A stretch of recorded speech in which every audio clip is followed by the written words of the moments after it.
Je viens de me rendre au stand Asus à l'IFA et j'ai commencé à poser au personnel des questions très difficiles et il ne voulait pas ou ne savait pas comment y répondre jusqu'à ce qu'il fasse venir Sacha, puis je l'ai interrogé jusqu'à ce que j'obtienne des réponses très intéressantes sur certains des secrets de la réflexion de fabrication d'Asus sur tous les produits. Pourquoi fabrique-t-il ceci comme ça?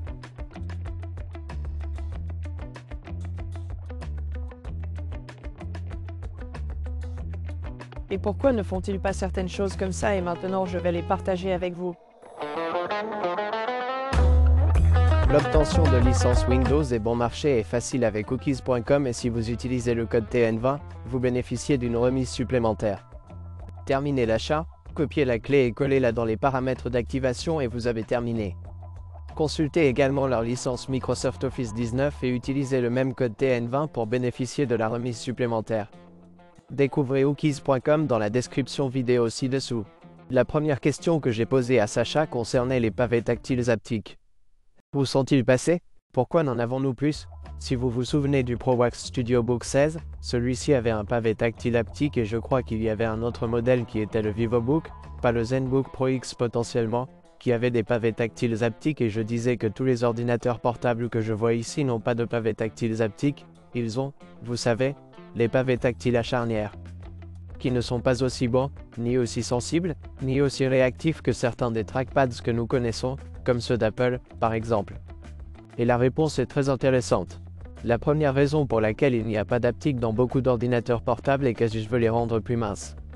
Apparemment, si vous souhaitez monter les moteurs haptiques sous le pavé tactile, il faudra qu'ils soient un peu plus épais que d'habitude, car la batterie se trouve juste sous le pavé tactile. L'autre raison est le coût de fabrication, pas nécessairement parce qu'ils craignent que cela rende le produit plus cher, mais pour pouvoir monter les moteurs sous le pavé tactile, ils vont devoir diviser la batterie comme le fait Apple avec ses appareils MacBook.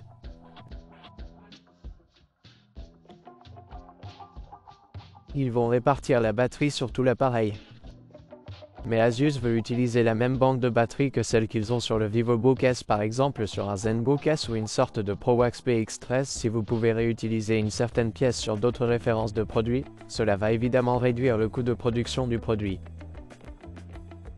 Maintenant, à mon avis, je pense qu'Asus devrait certainement envisager d'avoir des modèles haptiques sur certains de ses produits haut de gamme, car c'est bien mieux. Je préférerais avoir une différence de 1 à 2 mm sur l'épaisseur de l'ordinateur portable et avoir un trackpad haptique ou un pavé tactile plutôt que de ne pas l'avoir ou au moins d'avoir une option où je pourrais l'ajouter dans certains modèles. J'aimerais voir ça. Apparemment, une autre chose intéressante que j'ai découverte est que les trackpads peuvent avoir différents types de surfaces, en verre ou en plastique. Il y a une façon un peu plus sophistiquée de faire du plastique, mais au fond, c'est eux aussi.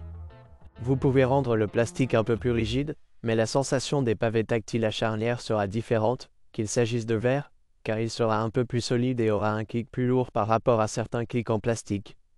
La deuxième question très difficile que j'ai posée était, où diable se trouve la RAM évolutive? De tous les ordinateurs portables que je vois ici, aucun d'entre eux ne permet de mettre à niveau la RAM. Que se passe-t-il ici? Est-ce qu'on va router Apple? Je pensais que Windows et Asus étaient ce que nous essayons de faire. Soyez un peu plus respectueux de l'environnement et proposez des options de mise à niveau ou des options évolutives par l'utilisateur.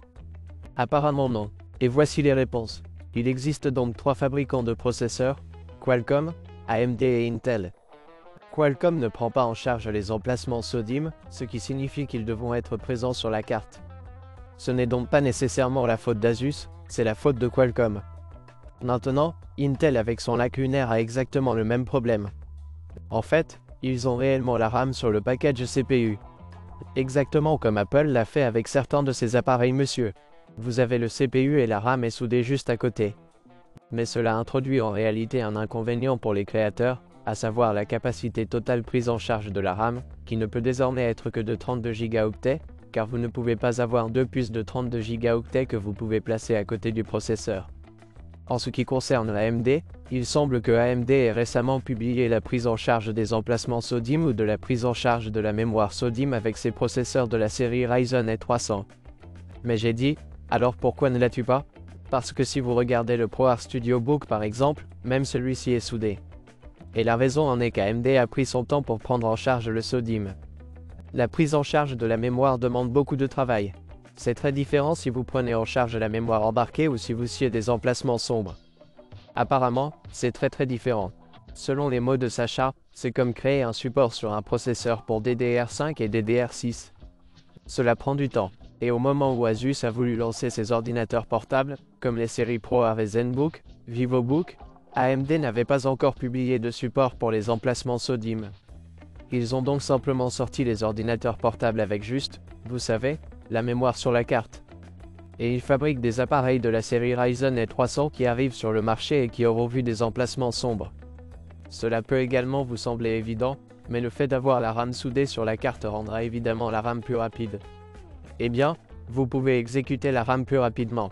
De plus, s'il est plus proche du processeur comme sur un package, vous pouvez faire fonctionner la RAM encore plus rapidement. Et je suppose que tout le monde veut une RAM plus rapide. Ensuite, nous avons une déclaration très intéressante. Le même modèle qui a un processeur AMD, le même modèle qui a un processeur Intel et le même modèle qui a un processeur Qualcomm. Et j'ai demandé à Sacha comment diable Asus commercialise-t-il ses produits? Comment les mettez-vous en avant? Comme vous le savez, vous ne voyez pas Apple faire ça. Voici un MacBook Pro avec un processeur Intel, AMD et Nvidia est le nôtre. Pourquoi ferait-il ça? Comment? Pourquoi? Apparemment, la réponse à cette question est qu'Asus aime fournir un catalogue de produits parmi lesquels les régions locales peuvent choisir et ensuite choisir le produit qu'elles préfèrent. Parce que si vous regardez l'histoire du marché asiatique par exemple, vous pouvez voir qu'ils préfèrent Intel. Et si vous y allez avec la plateforme AMD, apparemment même en proposant un prix bas ou un produit encore meilleur, il n'est toujours pas aussi bien reçu qu'un appareil Intel. Et même avec AMD par exemple, les appareils Intel seront pris en charge.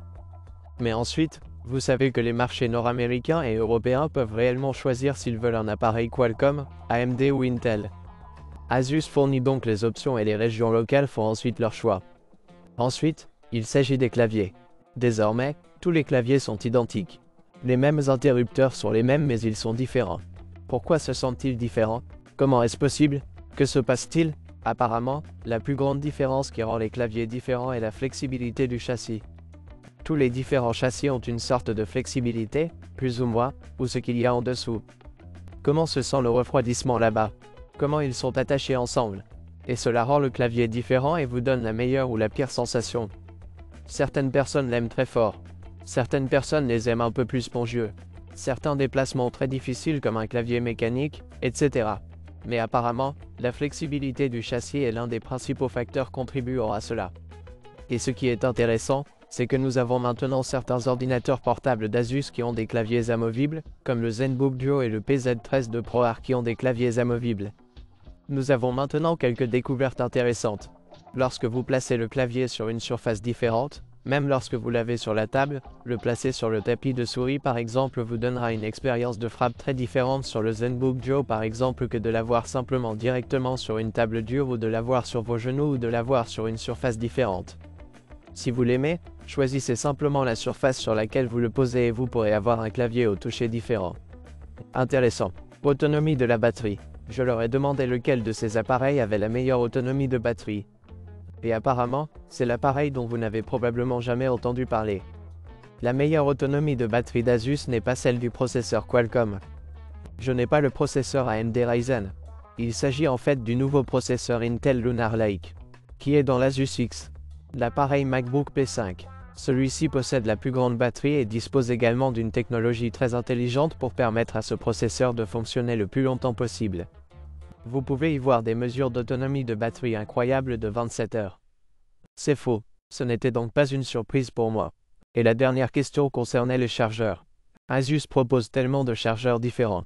240W, 200W, 100W, 65W, USB Type C, prise cylindrique et puis une nouvelle prise inventée par Asus.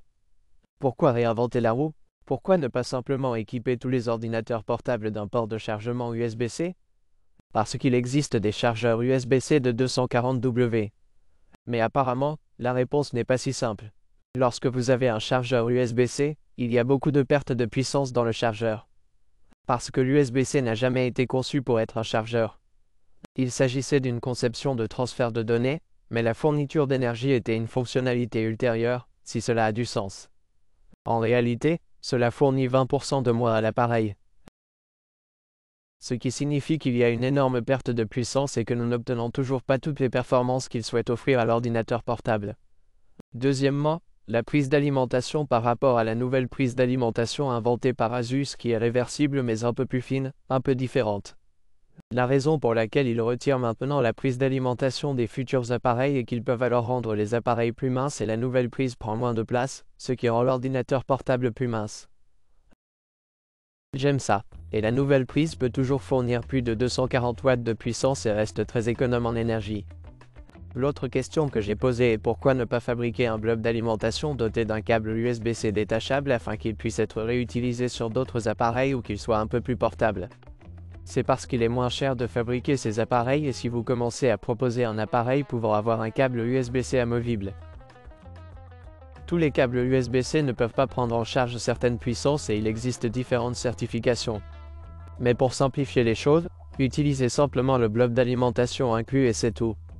Même si j'aimerais voir ce domaine se réinventer davantage. Veuillez créer une sorte de chargeur unifié qui soit le même et qui puisse fournir de l'énergie. Et la livraison des données.